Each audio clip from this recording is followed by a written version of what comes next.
Hey guys, so WWE Money in the Bank 2018 went down tonight. The show just wrapped up, as did the Hardy Boys documentary that was on after the pay-per-view. That was really good. If you haven't seen it, check it out. And before I break down Money in the Bank, if you're wondering why I look a little clearer, it's because I actually got a new laptop. The one I was using, it's on life support. Sometimes it wants to turn on, sometimes it doesn't want to power on. So I had to get a new laptop. So this laptop has a better camera, and it's got a different video editing software that I'm trying to figure out and get used to.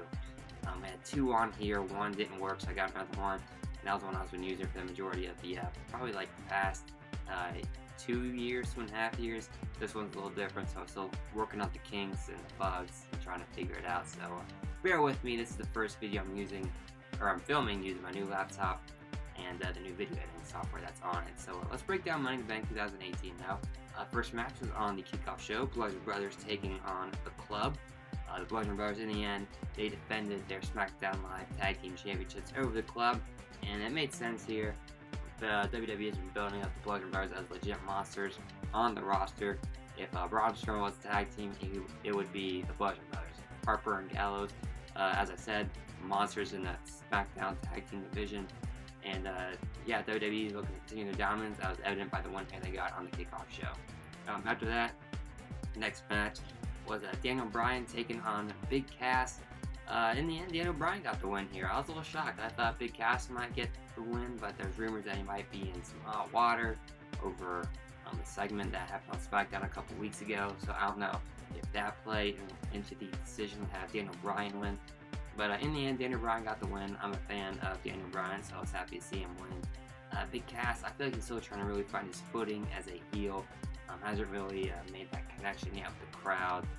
So hopefully he can take what he learned from this rivalry and apply it going forward, because I think this feud with Daniel Bryan is pretty much over for Big Cass at this point. As for Daniel Bryan, I'd love to see him be inserted into the world title picture or a more high-profile feud. I mean, that feud with The Miz is just waiting, so I'd like to see them tear it up and really build upon that segment they had on Talking Smack a couple years ago. The next match was Bobby Lashley taking on Sami Zayn. This has been an atrocious rivalry. The segments they've had on Raw have been really bad. I gotta give credit to Zayn for making this segment somewhat entertaining. As a heel, Zayn's been really stepping up his game. Bobby Lashley, I feel like WWE does not know what to do with him ever since he returned. I thought they would make him more of a heel, like how he was in TNA before he came back to WWE. He's really thriving in TNA as a bad guy, but I guess there's just too many bad guys on the Raw roster right now. I'm not too entirely sure. The segment with his sisters is really dumb on Raw a couple weeks ago, but Bobby Lashley got a win here. Finally shoved Sami Zayn, and hopefully for the benefit of both of them, I hope this rivalry is finally over. After that, it was Seth Rollins versus Elias. This is a rivalry I'd like to see continue. Rollins has been on fire as of late. Elias has been one of the most entertaining guys on the roster with his rock concerts that he does, and he just knows how to play a crowd to a T. Rollins always knows how to entertain a crowd to a T with his matches, and you combine that, you get good stuff, and that's what this match was. It was very entertaining. I enjoyed it, and in the end, Seth Rollins continues his hot streak. He retains the Intercontinental Championship over Elias, but I do not believe this rivalry is over just yet. After that, it was the Women's Money in the Bank contract match, and in the end here, Alexa Bliss got the win. I was pulling for Becky Lynch. I really want to see WWE do something with her. Ever since she dropped the SmackDown Women's Championship to Alexa Bliss last year, they haven't really done a whole lot, or excuse me, 2 years ago, they haven't really done a whole lot with her. Kind of getting lost in the shuffle. I feel like they're kind of getting a rivalry with her and Charlotte, but I really want to see her get that briefcase. She's probably my favorite woman on the roster right now. And in the end, Alexa Bliss got the win, and it proved to be a very, very pivotal win for her, and you'll see why in a little bit. After that, Roman Reigns and Jinder Mahal, they had their blow-off match. I hope it was a blow-off match to this feud. Roman Reigns got the win here, no surprise. Reigns always wins, as does Braun Strowman. They are like the two most money guys on the roster right now, and I feel like that's a big reason why the crowd does not get behind Reigns, and I feel like that's going to bite Braun Strowman soon. I'll get to that later, but as I said, in the end, Roman Reigns defeated Jinder Mahal tonight. I feel like it should be the blow-off feud in a match unless they have something even bigger planned for Extreme Rules. But I feel like after Extreme Rules in July, I think you just got SummerSlam. So I seriously doubt they're going to do Reigns versus Mahal at SummerSlam. So they could use Extreme Rules as a launching pad for Reigns to get something else towards SummerSlam. Or it could be a final match between Reigns and Mahal. As for Mahal, I feel like he's going to go back probably maybe towards the Intercontinental picture scene if this feud with Reigns is indeed over. After that, it was the SmackDown Women's Championship match, Carmella taking on Asuka, and I wasn't really sure who was going to win this match.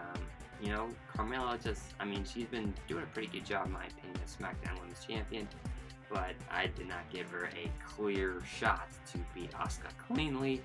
You knew there was going to be some shenanigans involved, and there was. Toward the end of the match, a second Asuka appeared at ringside, and it turned out to be none other than James Ellsworth. The Chinless Wonder is back in WWE, and he looks like he is Carmella's lackey once again, and that distraction allowed Carmella to pin Asuka and retain her SmackDown Women's Championship.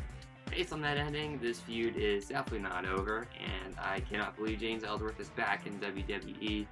So unless he ends up on 205 Live, I'm guessing he's going to be Carmella's lackey and henchman once again.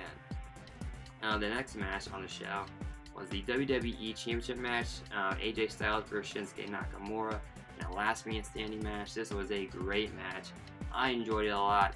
Very brutal moments, a lot of cool spots.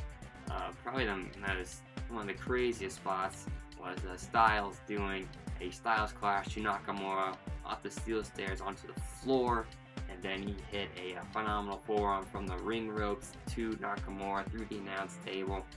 That's what sealed the deal for him. He ended up winning because Nakamura could not get up by the count of 10. So Styles retains the WWE Championship, and so I feel like that was a big blow off to this rivalry. Unless they do something else at Extreme Rules, I really can't see them doing anything else with this feud. It's been going on since WrestleMania, and so last man standing match is the perfect way to end the feud. I personally want Nakamura to win. I want to see him as a WWE champion, but Styles is the best wrestler on the planet, so you can't be mad that he won. And I don't know where they're going to go from here. Maybe Styles could feud with Daniel Bryan or Samoa Joe. Nakamura, he's probably going to feud with another top face on SmackDown. I could possibly see him feuding with Daniel Bryan if Styles doesn't indeed feud with Samoa Joe. So I do believe that the Styles-Nakamura rivalry is over, and as I said, Styles is still the WWE Champion. After that, it was the Raw Women's title match. Nia Jax taking on Ronda Rousey, and this was a solid match. Jax was dominating early. Rousey managed to stage a comeback, and it looked like she was going to get Jax to tap out to an armbar. But Alexa Bliss came in, hit both of them with a suitcase. Match ends in a no contest. Bliss then cashes in. It's Twisted Bliss on Jax and regains the Raw Women's title. So the Raw Women's Raw Women's Championship picture scene is a little crowded at this moment. You got Bliss, you got Jax, you got Rousey, and you know Bliss has a huge target on her back now, not only from Nia Jax, but from Ronda Rousey, so it could be a triple threat at Extreme Rules, and possibly, I could see Jax possibly regaining the title at Extreme Rules, and then we finally get the setup for Jax versus Rousey at SummerSlam, which I could see Rousey winning the title at SummerSlam. I thought tonight was a little too soon, but WWE likes to save big moments for big pay-per-views. SummerSlam is definitely that, so I would not be shocked if Rousey and Jax have a rematch at SummerSlam with Rousey winning. The last match on the show was the Money in the Bank contract match for the men, and in the end, Braun Strowman won. Can't say I'm shocked. The guy wins everything. Him and Roman Reigns rarely lose, and I feel like if they just keep doing what they're doing to Strowman, he's going to get the same treatment that Roman Reigns gets. The guy is, I'm kind of annoyed by the fact that he always wins. Nothing against the guy, nothing against Reigns either. Him and Strowman are both great performers, but WWE is clearly positioning them as top guys.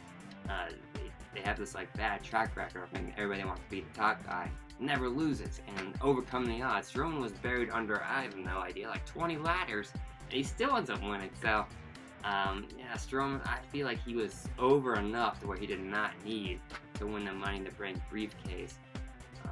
I was personally rooting for Finn Balor. I thought if he won the Raw, or if he won the Money in the briefcase, he could challenge for the Universal title, get the title back. He never lost. It's set up for an interesting story. But instead, Braun Strowman's the Money in the Bank, or that was it. They were saying a Monster in the Bank briefcase winner, or Mr. Monster in the Bank, something like that. So yeah, I guess they're gonna set up for Strowman versus Brock Lesnar at SummerSlam, which will be cool. I would like to see that, and hopefully Brock will drop the belt, because I'd like to actually see the champion on TV once in a while. But yeah, so that was Money in the Bank. It was a good show. If you didn't watch it, I'd recommend it. I wouldn't go out of your way to see it, but if it's on WWE Network and you didn't watch it tonight, go ahead and sit through it. You'll enjoy it. That's all I got for you. If you like this video, feel free to give it a thumbs up, leave a comment, and subscribe to the channel. Check out my website, cincyfanzone.blogspot.com, and give me a follow on Twitter at Cincy Fan Zone. And as always, guys, thanks for watching.